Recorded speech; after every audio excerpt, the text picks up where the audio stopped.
Assalamualaikum warahmatullahi wabarakatuh. Perkenalkan, nama saya Ernawati Diansari. Saya dari PAI 3 semester 4. Nah, di sini saya akan memaparkan pemahaman saya mengenai pemakalah kelompok 1 yang membahas adalah perkembangan pendidikan Islam di Indonesia. Nah, jadi kita tahu bahwa pendidikan Islam itu sangat penting untuk bangsa Indonesia sendiri. Nah, sebagai datang padanya pendidikan Islam, pendidikan moral yang ada di Indonesia tidak akan terbentuk, istilahnya kayak gitu. Nah, jadi perbedaan atau perkembangan pendidikan Islam dari dulu sampai sekarang itu jelas berbeda, yang mana kita tahu bahwa pendidikan Islam dulu masih tidak tersistematis, istilahnya kayak itu. Kalau misalnya sekarang kan tidak ada kurikulumnya, ada strukturnya dan semacamnya seperti itu. Dan kita tahu bahwa pendidikan Islam tidak sepopuler dengan pendidikan negeri, yang mana kalau misalkan di negeri pendidikan Islamnya itu hanya mungkin seminggu 2 kali dan berapa jam, dan itu pembelajaran juga dasar. Nah, kalau misalkan di pendidikan di pesantren madrasah kan berbeda, mereka fokus ke pendidikan agama. Dan kalau misalkan dulu perkembangan pendidikan Islam dulu kita hanya sekedar istilahnya belajar tentang agama saja. Kalau misalkan sekarang sistem pendidikan agamanya juga ada, dan pendidikan sainsnya juga ada seperti itu. Dan problematika dari makalah ini adalah materi ini adalah banyaknya orang tua yang berpikir bahwa pendidikan Islam itu hanya sekadar untuk memberikan sifat jera kepada anaknya yang nakal. Nanti kamu masuk pesantren ya karena kamu nakal, seperti ini kan seharusnya tidak seperti itu. Nah, solusi dari masalah ini adalah kita harus mengubah mindset orang masyarakat sekarang, yang mana bahwa pendidikan Islam itu bukan sekedar menakutin anaknya karena nakal dan semacamnya. Tidak sekedar itu, tetapi seharusnya orang tua tuh bangga untuk masukkan anaknya ke pesantren karena pembekalan agama lebih kuat dan semacamnya seperti itu. Baik, di sini saya akan memaparkan pemahaman saya mengenai kelompok 2 yang mereka bahas adalah konsep budaya sebagai dasar pendidikan. Nah, jadi kita tahu bahwa budaya itu adalah sebuah pola yang dikembangkan oleh manusia dari generasi berikutnya, atau mewariskan sebuah budaya dari nenek moyang ke generasi berikutnya seperti itu. Nah, jadi kan hubungan pendidikan dan budaya ini sangat erat. Kenapa? Tanpa adanya budaya, pendidikan tidak akan berjalan dengan lancar, karena budaya melahirkan sebuah moral. Budaya itu dari pembiasaan yang baik dapat menimbulkan sebuah pembelajaran seperti itu. Nah, jadi kan saling berkaitan erat seperti ini kan. Nah, contohnya seperti ini. Kalau misalkan pada manusia purba dulu, mereka mendidik anaknya dengan insting, terus agar anaknya dapat bertahan hidup seperti itu. Kalau misalkan sekarang kan tidak, makin berjalannya waktu, makin dari zaman ke zaman, teknologi juga semakin maju, manusia juga semakin berpikir bahwa bagaimana cara mendidik anak dengan baik, terus itu dari pengalaman mereka juga dan sebagainya seperti itu. Nah, kalau misalkan kita lihat problematika dari makalah ini adalah bagaimana caranya masyarakat itu mengembangkan sebuah budaya yang baik, yang mana kita tahu penyakit kita semua adalah malas, dan itu adalah budaya yang tidak baik. Karena apa? Karena dari malas ya kita tidak dapat berpikir seperti itu, kita tidak dapat menjalankan tugas dengan baik dan semacamnya karena penyakit malas tadi. Nah, kita sebagai masyarakat, sebagai generasi muda sekarang, bagaimana caranya kita mengembangkan sebuah budaya yang baik? Contohnya membaca buku. Emang dari awal itu memang susah, tapi makin kesini pasti akan mudah, karena segala sesuatu tuh pasti harus dipaksakan seperti itu. Nah, solusinya adalah tadi, kita harus memaksakan diri untuk menciptakan sebuah budaya yang baik, bukan untuk kita juga, tetapi untuk generasi berikutnya seperti itu. Baik, di sini saya akan memaparkan pemahaman saya mengenai kelompok 3 yang mereka bahas adalah pendidikan Islam dan pendidikan budaya. Nah, jadi kita tahu bahwa Indonesia adalah negara yang banyaknya adat istiadat, banyaknya budaya. Dan apakah pendidikan Islam dan pendidikan budaya sejalan? Nah, di sini banyak pendidikan budaya yang sejalan dengan Islam, contohnya seperti Maulid Nabi dan semacamnya seperti itu. Dan banyak juga budaya yang tidak sesuai dengan syariat Islam. Contoh kecilnya seperti ini, mohon maaf, mungkin di beberapa daerah menerapkan memberikan sesajen misalkan di laut, terus itu di sungai. Ini kan sebuah budaya yang tidak baik, yang mana dilarang oleh agama seperti itu. Nah, jadi kita tidak bisa nih mempertahankan semua budaya yang ada di Indonesia karena memang tidak sesuai dengan ajaran Islam. Ada yang tidak sesuai dengan ajaran Islam seperti itu. Maka dari itu kita bisa menciptakan sebuah budaya sesuai dengan syariat. Misalkan contohnya mengucap salam, kalau misalnya bertemu sama muslim, terus itu sopan santun kepada yang lebih tua dan semacam ini kan sebuah budaya yang baik yang sesuai dengan syariat seperti itu. Nah, problematikanya adalah dari makalah ini adalah tadi banyaknya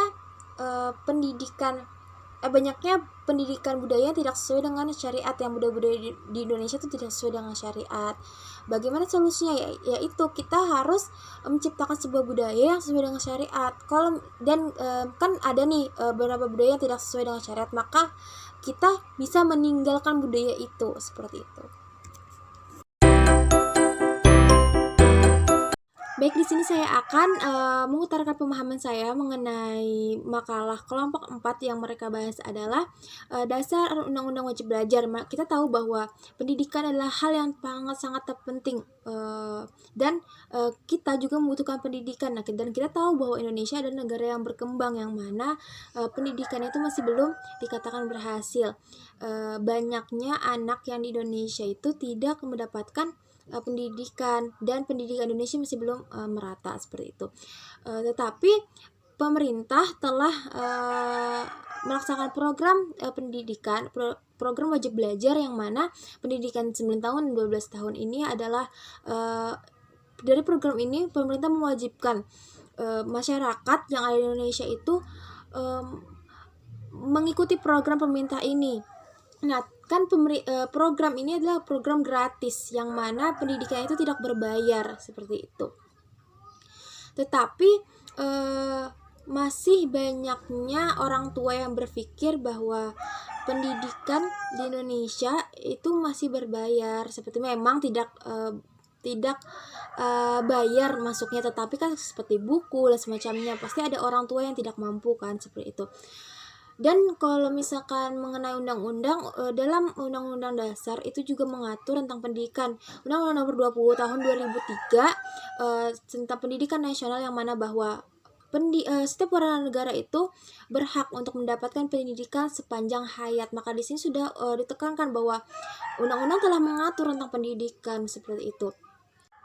Problematika dari materi ini adalah bagaimana caranya pemerintah meratakan pendidikan di Indonesia supaya jadi masyarakat yang ada di pedalaman terus di daerah sekitarnya juga dapat mengikuti pembelajaran, karena kita tahu bahwa sarana dan prasarananya tidak memadai seperti itu. Maka di sini harus ada turun tangan dari pemerintah yang mana dari sarana prasarana harus dipenuhi dengan baik. Terus itu kalau memang ingin menggratiskan sekolah, maka dari itu dari misalkan harus ada, kan biasanya ada bantuan dari pemerintah, ini juga bisa diikuti untuk masyarakat yang kurang mampu, yang mana kita tahu buku dan semuanya kan pasti dibayar.